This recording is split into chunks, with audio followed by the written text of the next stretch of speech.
passar sobre assuntos que são essenciais sobre a vida cristã.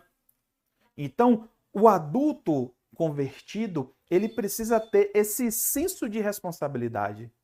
Eu não posso esperar por um terceiro, eu não posso esperar porque o pastor ele entende a responsabilidade dele. E ele precisa ter compromisso sobre o que ele fala, o que ele ensina. Mas eu preciso entender que o responsável pela minha vida espiritual sou eu. Se onde eu estou, se com quem eu busco não me fornece, eu preciso ser responsável pela minha vida espiritual.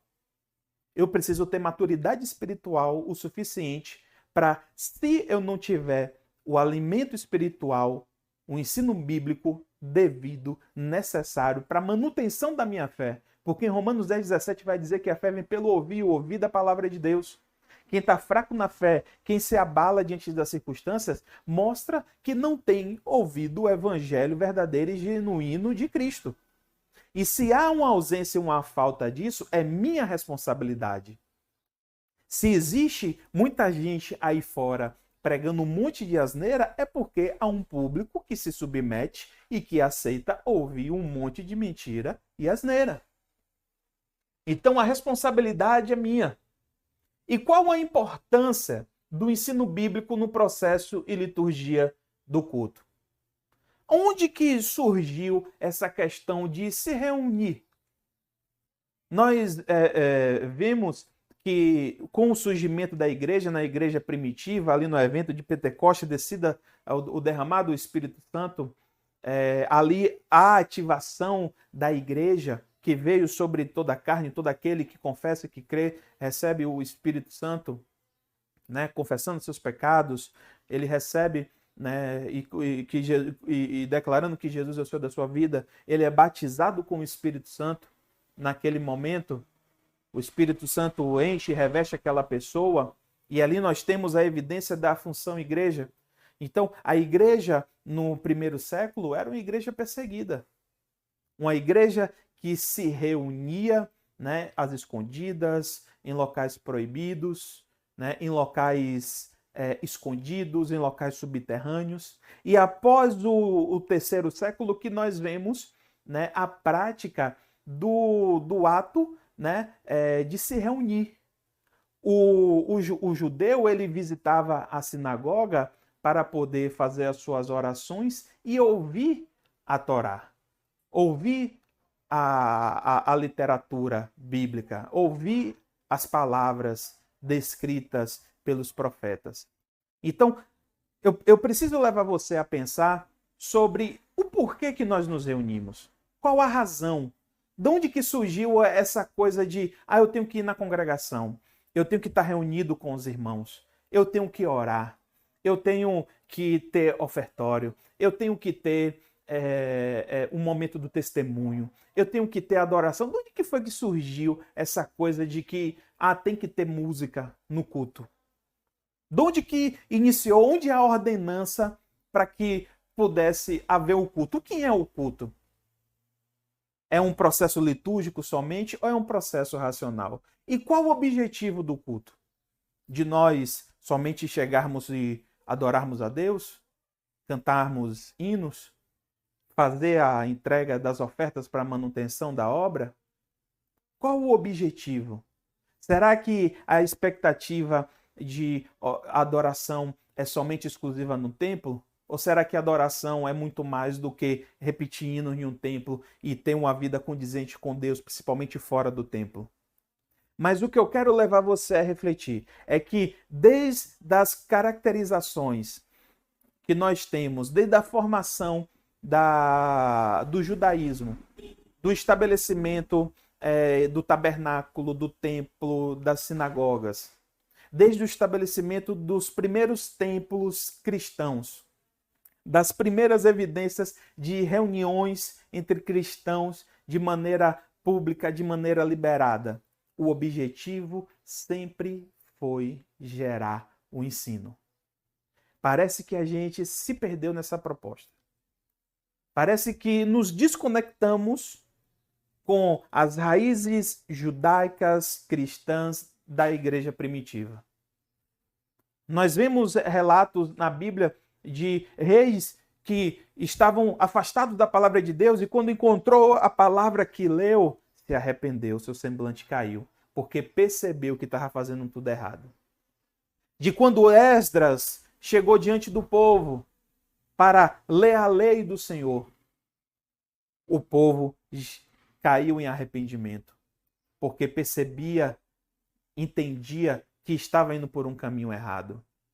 Então, o principal objetivo de estarmos juntos, unidos, em congregação, para orar, pedir, clamar a Deus, adorar a Deus, também é para gerar desenvolvimento do nosso intelecto, sermos transformados pela renovação do entendimento, sermos alimentados com a palavra da doutrina e da fé em Jesus Cristo.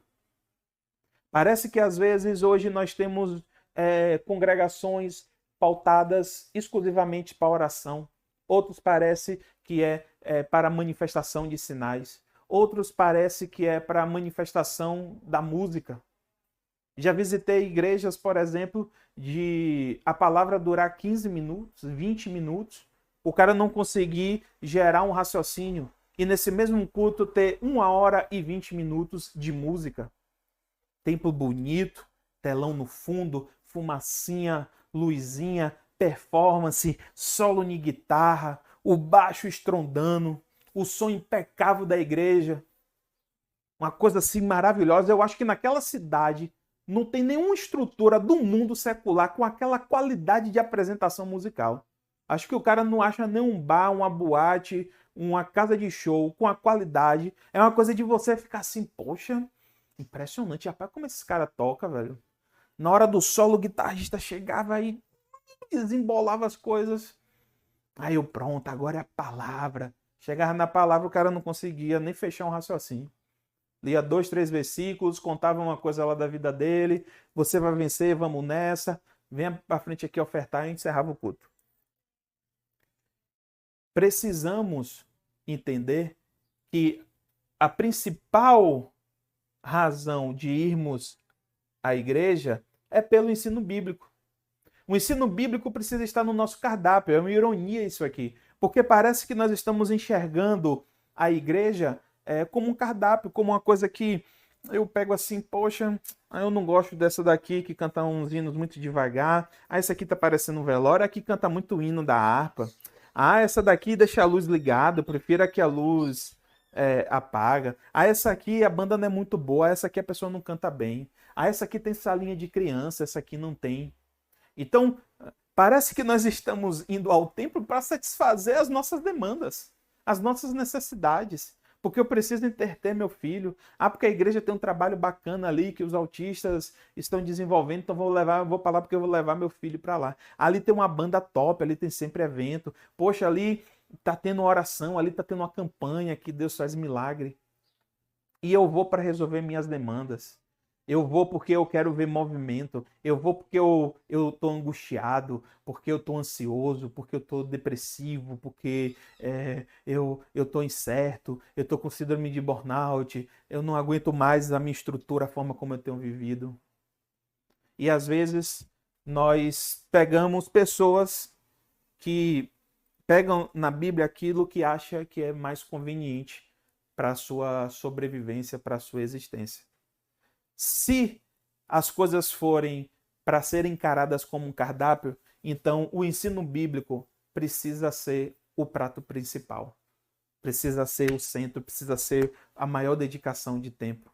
Porque o que faz com que um cristão, um crente, permaneça e prevaleça no Evangelho é a palavra de Deus. Conhecendo a doutrina e desenvolvendo desenvolvendo apologetas da fé. Eu preciso conhecer para mim, para minha vida, para minha sobrevivência como cristão e também para que eu me torne um apologeta da fé, um defensor da fé. É vergonhoso para um cristão que não conhece as bases de doutrina da fé, que não consegue falar coisas simples sobre o contexto bíblico, sobre a obra de Jesus, assuntos relacionados ao pecado, a arrependimento, a obra salvadora de Jesus Cristo, a soteriologia de Cristo. Então, nós precisamos conhecer, você precisa conhecer para que você se torne um apologeta, um defensor da fé, que você defenda a fé em Jesus Cristo. Essa é a proposta. Aprender para defender. Defender e ensinar a doutrina verdadeira de Cristo.